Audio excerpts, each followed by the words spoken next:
Opening. In many work systems, usefulness is not evenly distributed. Some roles are essential to function, others exist to decide direction. These two categories often overlap less than expected. Work continues because certain tasks are executed reliably, processes run, problems are resolved, output moves forward. Yet the authority to decide what happens next often sits elsewhere.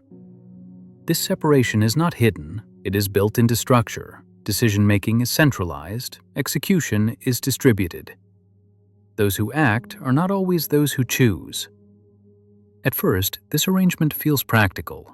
Decisions are streamlined, responsibility is clear, work proceeds without constant negotiation. But usefulness creates visibility. Roles that keep systems running become noticeable not because they decide, but because their absence would interrupt flow. Their contribution becomes measurable through continuity.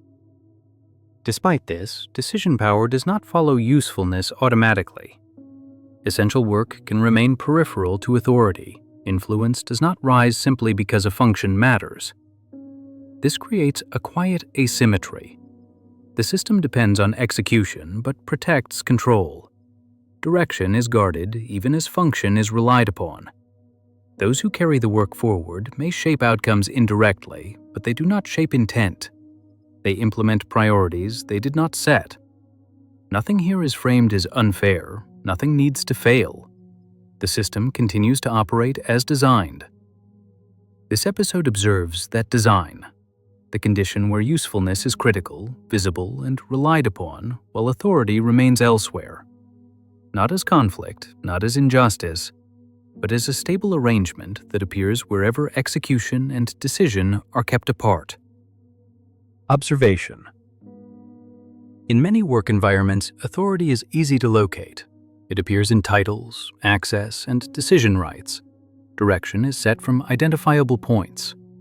Usefulness is harder to locate.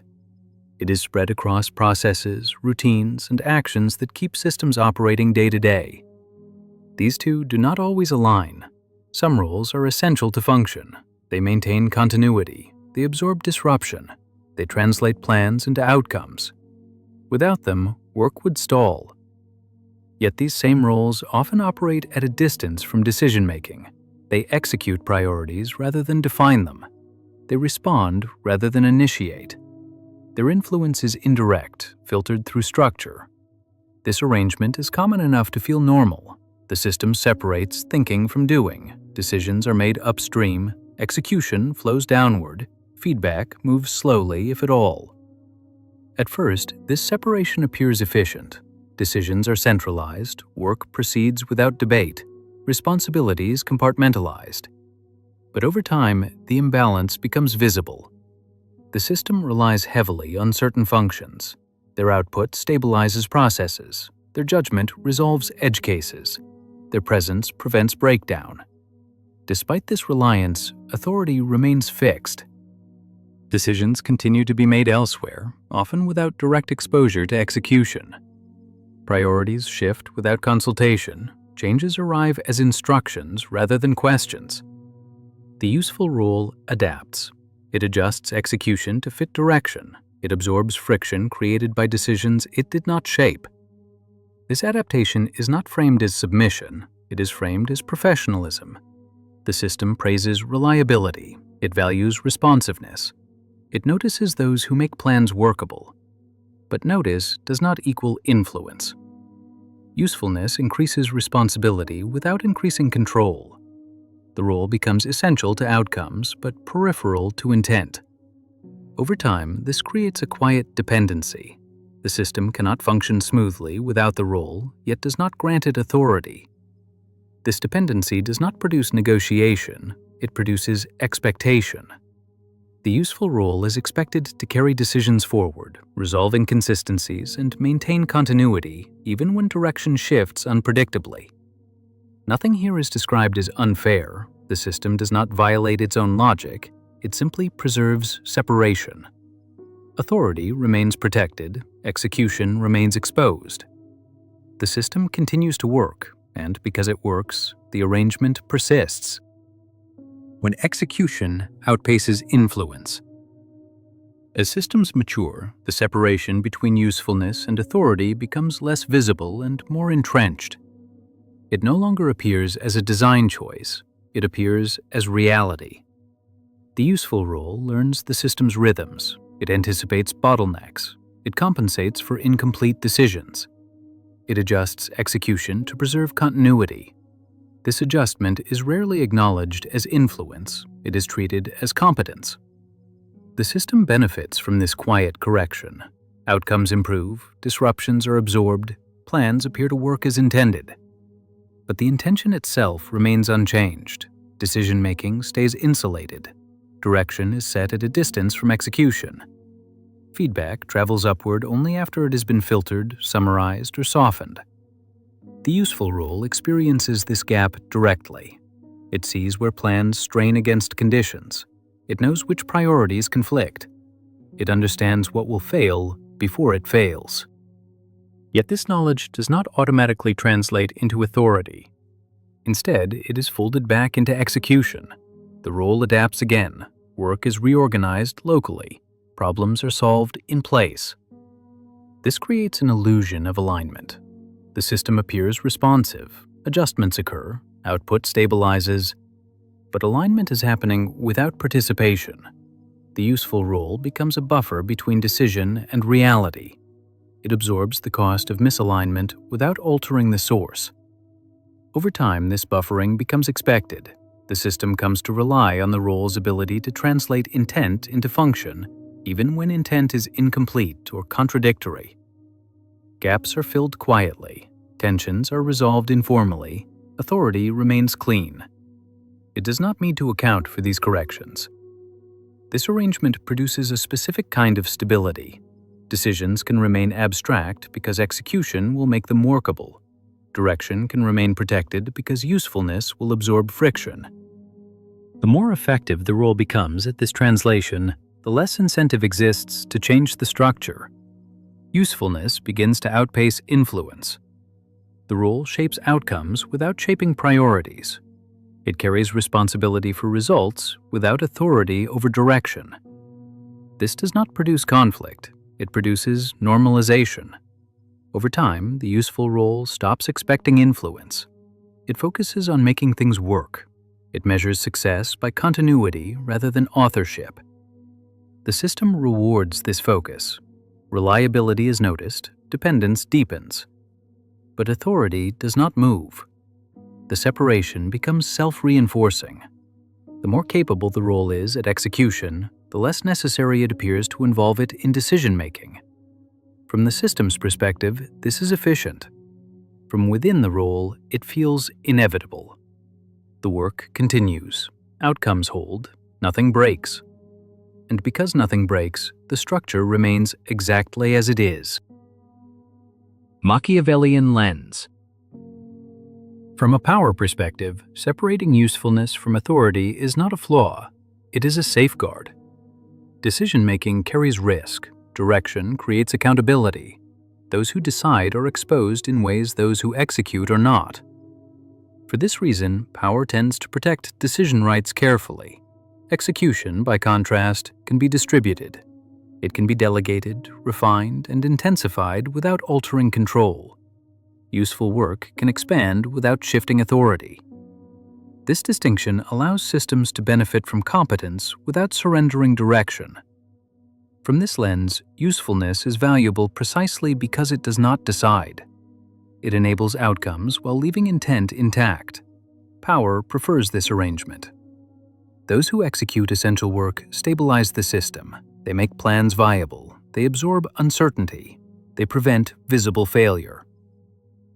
At the same time, they do not set priorities. They do not determine direction. They operate within boundaries already defined. This preserves hierarchy without conflict. Authority remains concentrated. Execution remains exposed. When useful roles begin to influence outcomes informally, power does not confront them. It contains that influence within function. Ideas are welcomed as feedback, not as decision. Insight is treated as input, not direction. The useful role may be consulted, but consultation does not equal control. From a power standpoint, this distinction is crucial. It allows knowledge to circulate without authority shifting. It allows expertise to be used without becoming autonomous. Historically, systems have relied on this separation to remain stable.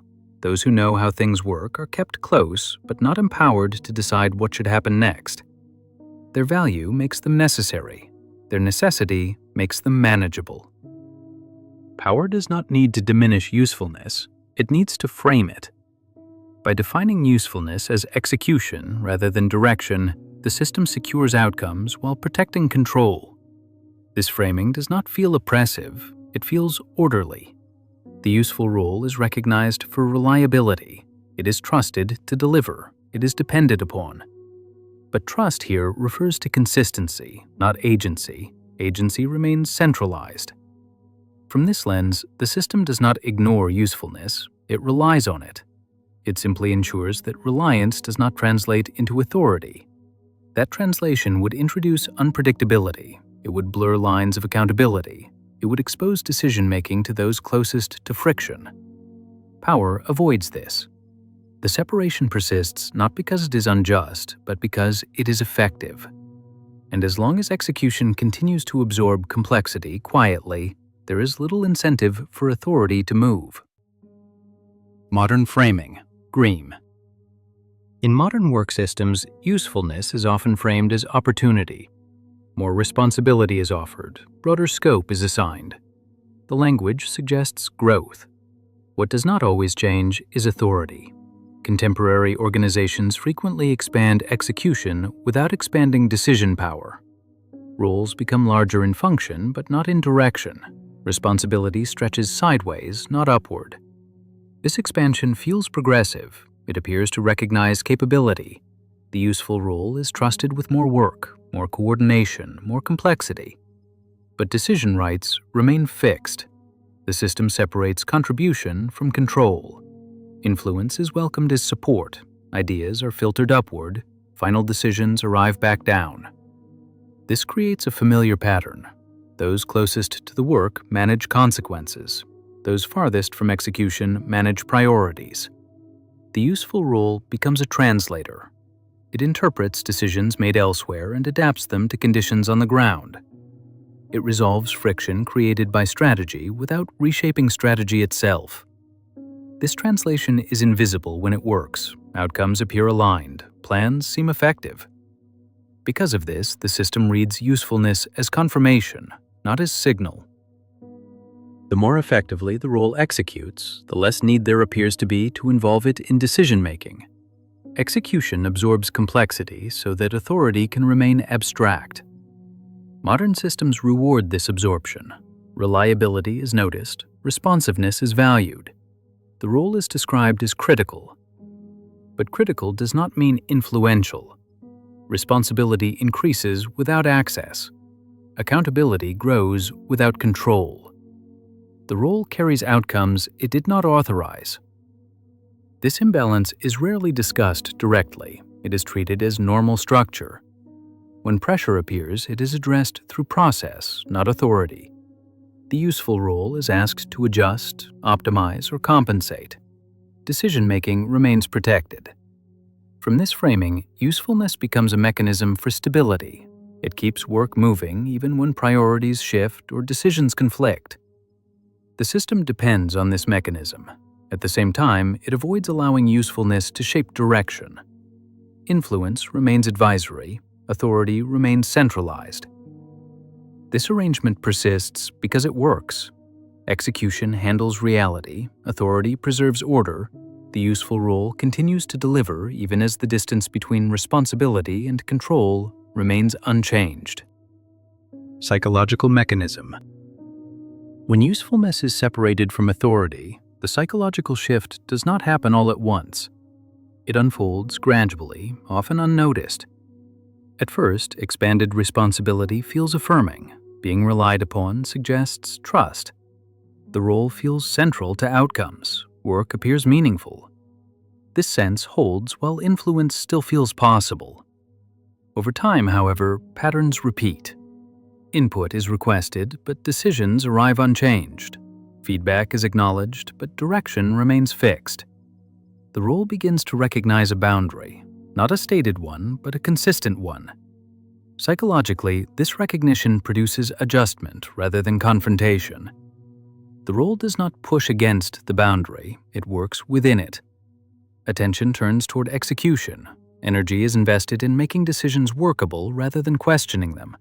Problems are solved locally, gaps are quietly filled. This adaptation is often experienced as competence. The role becomes known for reliability under constraint, but with reliability comes ownership. Outcomes begin to feel personal, even when intent is external. Success reflects well on the role. Failure feels internal, regardless of who set direction. This internal ownership carries weight. The role starts anticipating demands before they are expressed. It adjusts behavior to prevent disruption. It absorbs pressure to protect continuity. These adjustments are not requested, they are inferred. The system benefits from this internalization. Fewer conflicts surface, less friction reaches decision makers. Work continues smoothly. As a result, the separation between authority and usefulness becomes easier to maintain. Psychologically, choice narrows. The role stops asking whether priorities make sense. It focuses on how to execute them effectively. This narrowing does not feel forced, it feels practical. Over time, the role recalibrates its expectations. Influence is no longer anticipated. Direction is accepted as given. Responsibility is embraced without authority. This recalibration stabilizes identity. The role understands itself as someone who makes things work. That identity brings consistency. It also limits movement. The system does not need to reinforce this arrangement. The role sustains it internally. Because execution continues to succeed, there is no signal that anything is misaligned. The psychological mechanism completes itself quietly. The role adapts to a structure where usefulness is essential, but authority is distant. Nothing here resembles resignation. There is no explicit dissatisfaction. There is only accommodation. The role remains capable, it remains valued, it remains relied upon. And because the system continues to function, the internal adjustment holds. Closing observation. Usefulness and authority are often treated as if they should align. The work that matters most is expected to carry influence. Responsibility is assumed to lead to control. In practice, this alignment is rare. Many systems function by keeping these two forces apart. Authority decides direction. Usefulness ensures continuation. Each serves a different purpose. The system depends heavily on execution. Without it, plans remain abstract. Outcomes stall, stability breaks.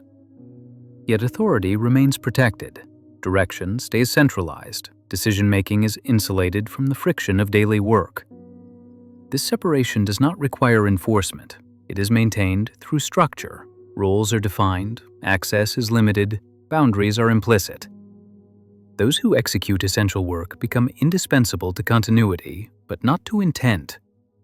They shape outcomes indirectly, through adaptation rather than choice. This arrangement produces stability. It also produces distance. The system continues to operate smoothly because usefulness absorbs complexity. Problems are resolved quietly. Tensions are managed locally. Decisions appear effective. Because the system works, the separation persists. There is no confrontation here, no correction waiting to happen. Nothing is framed as broken. Usefulness does not challenge authority. Authority does not oppose usefulness. They coexist unevenly. Responsibility increases. Control does not follow. Execution expands. Decision power remains fixed. This pattern does not depend on motivation or awareness. It appears wherever systems prioritize order over participation. The useful role remains visible, relied upon, and central to outcomes. Authority remains elsewhere. The system holds. Until the next observation.